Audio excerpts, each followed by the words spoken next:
Bismillahirrahmanirrahim. Assalamualaikum warahmatullahi wabarakatuh. Hello everyone, back again with our groups, and the members are Ifni Sylvia Utami as the second presenter, Raihan Aryo Bima Nugroho as third presenter, Sofi Kolbi Nur Azizah as the fourth presenter, Miratul Hayati as the fifth presenter, and the last me, Agnia Rahma Fauzia as moderator and first presenter. So, now we will explain about nominalization and grammatical metaphor. The first material is definition of nominalization and grammatical metaphor. Another two linguistic concepts that are regarded as typical complexity in academic and scientific discourse are nominalization and grammatical metaphor. Nominalization includes two common types, verbal and adjectival nominalization, which can be formed by adding derivational suffix to a verb or an adjective. For example, master or mastery. Or by changing the verb, for example, to plan or plan. The fourth linguistic concept that is considered to have interrelated relationship with lexical density and nominalization is grammatical metaphor.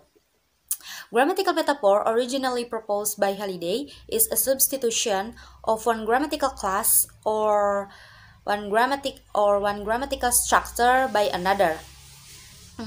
There are two kinds of grammatical metaphor. The first one is additional metaphor, and the second one is interpersonal metaphor. Grammatical metaphors is divided into two parts. First is ideational metaphor or metaphor of transitivity, and second is interpersonal metaphor. Ideational metaphor that express the meaning of experience are largely characterized through the transitivity system and realized by six main processes. There are material, mental, relational, verbal, existential, behavioral. And each process consists of three elements, namely the process, participant, and circumstantial. From Halliday in 1994 proposes that to interpret a clause in its ideational function as three presentations of a process, three phases should be included. That are choice of process type that include material, mental, relational, verbal, existential, behavioral, which are realized as configuration of transitivity function that are actor, goal, sensor, manner, carrier, identifier, and sayer, receiver, existent, and behavior, which realize in turn as categorization of group, precise classes. There are verbal group, nominal group, adverbial group, prepositional phrases, and their various subclasses. Interpersonal metaphor is divided into two parts. The first is metaphor modality and metaphor of mood. And Tavernier 2003 say metaphor modality is the grammatical variation which occurs is based on the logic-semantic relationship of projection. Metaphors of modality are explicit realization of modal meanings. Speaker can express their opinion and separate clauses in various ways. Metaphor of mood realize when mood meaning is not expressed in a clause, but rather as an explicit element outside the clause. Common speech functional formulae originally the typical illustration of mood metaphors.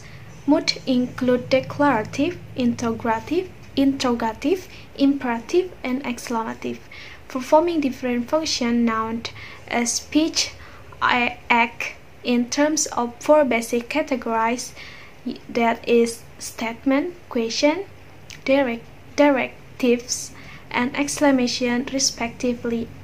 And statements are used to give an information, question used to ask for information, directive is used to get people to do things, and exclamation used to express feeling, that is from look Locke in 1996. Assalamualaikum warahmatullahi wabarakatuh. My name is Ryan Nugroho, and I will tell you about the example of grammatical metaphor and nominalization. Well, grammatical metaphor is a functional way of explaining a certain kind of linguistic phenomena, while nominalization is a non-functional way of explaining a subset of them. I'll try to make it simple with examples. From a systemic functional perspective, we learn language by noticing how people call phenomena that we can perceive. For instance, if we recall the time we went to school, we can remember that a student usually learns that a bean tree grows slowly by watching a bean become a tree. When the school teacher says, "Your bean tree is growing," students attach that indicative clause to a series of perceptions of a bean tree growing, and what they saw becomes the meaning of the indicative clause.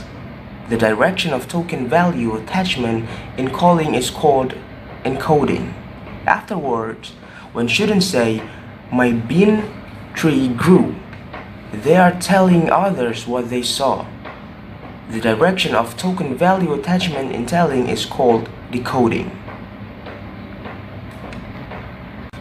During that experiment with bean trees, students may take daily notes of the sizes of their bean trees. If they do this, after the experiment, they can compare their notes on the growth of their bean trees.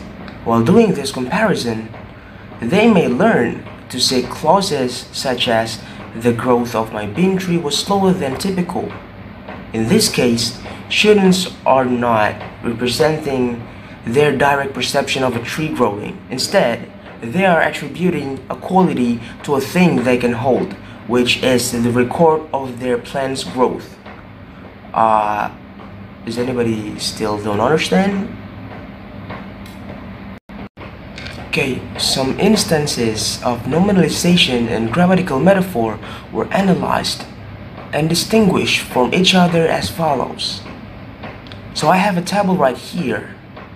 As seen in this table, there are 4 instances of nominalization, such as personalities, numerology, predictions, and personality. But only one nominalization is prediction, can be unpacked to the congruent form predict. Thus, prediction is considered as a grammatical metaphor. Also, in the example in this table, there is an instance of technicality numerology, which is a nominalization at the same time. Number 1 is, we can use numbers to understand our personalities. It's not considered as metaphorical or congruent. Number 2, numerology is a way of using numbers to describe a person's characters and to make predictions about future life events. Right here, numerology is metaphorical and congruent at the same time. Numerology is a way of using numbers to describe a person's character and to make prediction about future life events. In congruent way, numerology is a way of using numbers to describe a person's character and to predict future life events. And then number 3, right here, numerologists use the numbers 1 to 9, 11, and 22, also known as the master numbers, to help a person understand his or her personality. This is not considered as metaphorical or congruent. Okay, now simulated analysis. A simulation is the imitation of the operation of a real-world process or system. The behavior of a system is studied by generating an artificial history of the system through the use of random numbers. These numbers are used in the context of a simulation model. which is the mathematical, logical, and symbolic representation of the relationships between the object, the interest of the system. After the model has been validated, the effect of change in the environment on the system, or the effect of change in the system on system performance can be predicted using the simulation model. The concept of simulation analysis can be further comprehended through the following steps. The first step is to model the project. A model shows how the net present value is related to the parameters and the exogenous variables. The parameters are the variables specified by the decision maker and are held constant throughout the simulation, whereas the exogenous variables are randomly determined and are beyond the control of the decision maker. The next step is to specify the values of the parameters and assign probabilities to the random variables. Process of simulation analysis comes from the external factors to consider select all value from the interdependence distribution of each of exogenous variables, characterizing the process. The viability of the project is determined on the basis of number of outcomes and the probabilities realized. Okay, the conclusion of our presentation is grammatical metaphor is an functional way of explaining a certain kind of linguistic phenomena, while nominalization is a non-functional way of explaining a subset of them. And then idiotional metaphor express the meaning of experience are largely characterized through the transitivity system. Interpersonal metaphor consists of metaphor modality and metaphor of mood. Metaphor modality are explicit realization of modal meanings, while metaphor of mood is when a mood meaning is not expressed in the clause, but rather as an explicit element outside the clause. Simulation analysis compels the decision maker to consider all the interdependencies and uncertainties characterizing the project, and the viability of the project is determined on the basis of number of outcomes and the probabilities that performed during the simulation analysis. That's all from our presentation. We hope it will be useful and help you to understand about grammatical metaphor and nominalization. Thank you and goodbye. Wassalamualaikum warahmatullahi wabarakatuh.